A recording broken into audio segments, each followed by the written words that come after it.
At eto na nga, magluluto na tayo ng isa pang nating dish, Sir Ed, Mikey, and Gabriel. Dapat talaga kasi gagawa ako ng Bicol Express na normality lang. Pero dahil si Sir Ed nga, inubos yung gata natin, anong gagawin? Para sa ating kakaibang Bicol Express na walang gata, maghanda lang kayo ng baboy, sibuyas, bawang, kamatis, sile, paminta, at bagoong. Meron na tayo ditong mantika or oil. Ngayon, ilalagay natin tong baboy. Sa kaunting oil, ipiprito muna ang hiniwang baboy. Ayan! Oo. Sabi ko na nga ba eh. So, ito, ibabrown lang natin. Tumatalsik to, ha? Ikaw, Gabriel, nakakapagluto ka ba ng mga ganito sa bahay ninyo? Hindi pa po eh. Bakit? Hotdog, itlog lang po. At sa kaparehong kawali, igisa ang luya, sibuyas, bawang, kamatis, at ang pampaanghang na sili. Haluin ang baboy kasama ang ginisang mga sangkap. Kita ko naman po na naging malaki yung impluensya sa inyo ng lolo mo, Gabriel, at ng tatay niyo sa pagkain, sa bahay, sa pagiging ama din. Pero sa pagiging paranormal consultant niyo at investigator, meron ba siyang naging contribution doon? Napakalaki. Talaga po? Oo, kasi ito yung time na ano eh.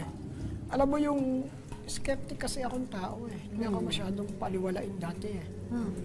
Kaso ako naman yung tao na lagi akong nanaginip talaga.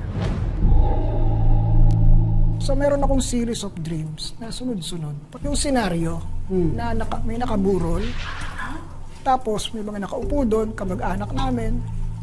Then nung tinignan ko yung nakaburol, tatay ko.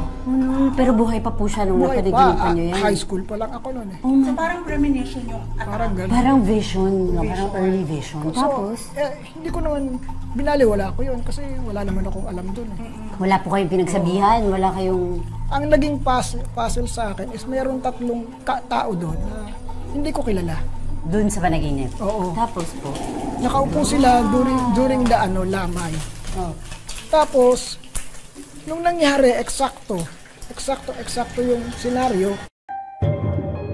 Yung tatlong tao pala na yun, kaklase ko pala sila ng college. Hindi niyo pa sila nakikilala. Hindi ko pa sila nakikilala. Pero napanaginipan niya na. Parang yung jowa niya ngayon.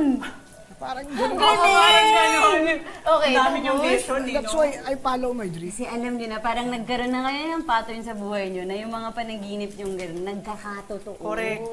Nung napanaginipan niyo pong, yun nga po na nawala na yung ama ninyo, na dapat hindi niyo isipin masyado. Actually, matagal kong sinisi yung sarili ko. Ay, may ganun po kayong guilt na dinala. Isang reason kung ba't hindi na ako kumain ulit ng ayungin.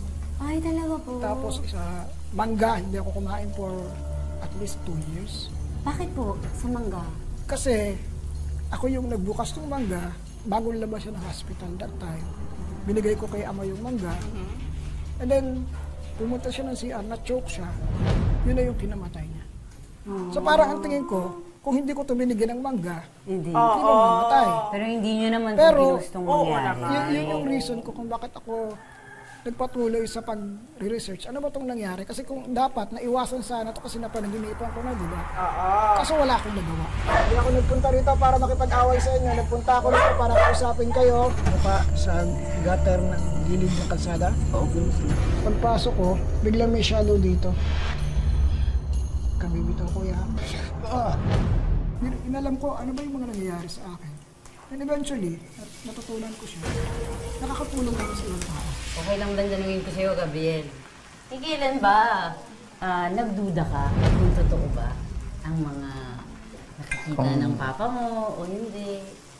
Nung bata po ako, nung mga ano po, hindi ko pa po naiintindihan yan. Tapos, nagbago yun. Opo. Nasa sala po ako. May second floor po kasi. Tapos? May nakita po akong parang bata po na nakamaroon po, bumaba. Tapos? Yung time po na yun, kami-kami lang po yun nasa bahay. Tapos tumakbo po ako sa kanya. Kami din. Tumakbo lang, dumaan sa harap mo? Opo, tapos tumakbo po ako sa kanila at sinabi ko po. Tapos, ano po sabi niyo? Tapos nung pina-investigate po yung bahay, nalaman nga po na may ganun daw po talagang bata doon nagpaparamdam. Actually, siya yung kalaro ko pa before. Oh, nagpakita din sa kanya. Siya yun. Oh my God! Yun din Same yun. bata!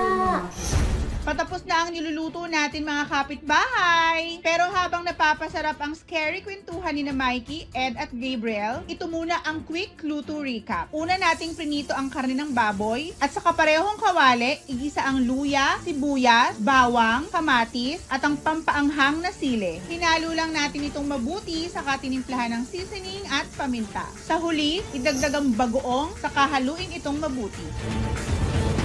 Ngayon, syempre, Tikman na titikman natin. Ang Bicol Express na walang gata! Tada! O, Tikman diba? na Tikman na natin. Sorry.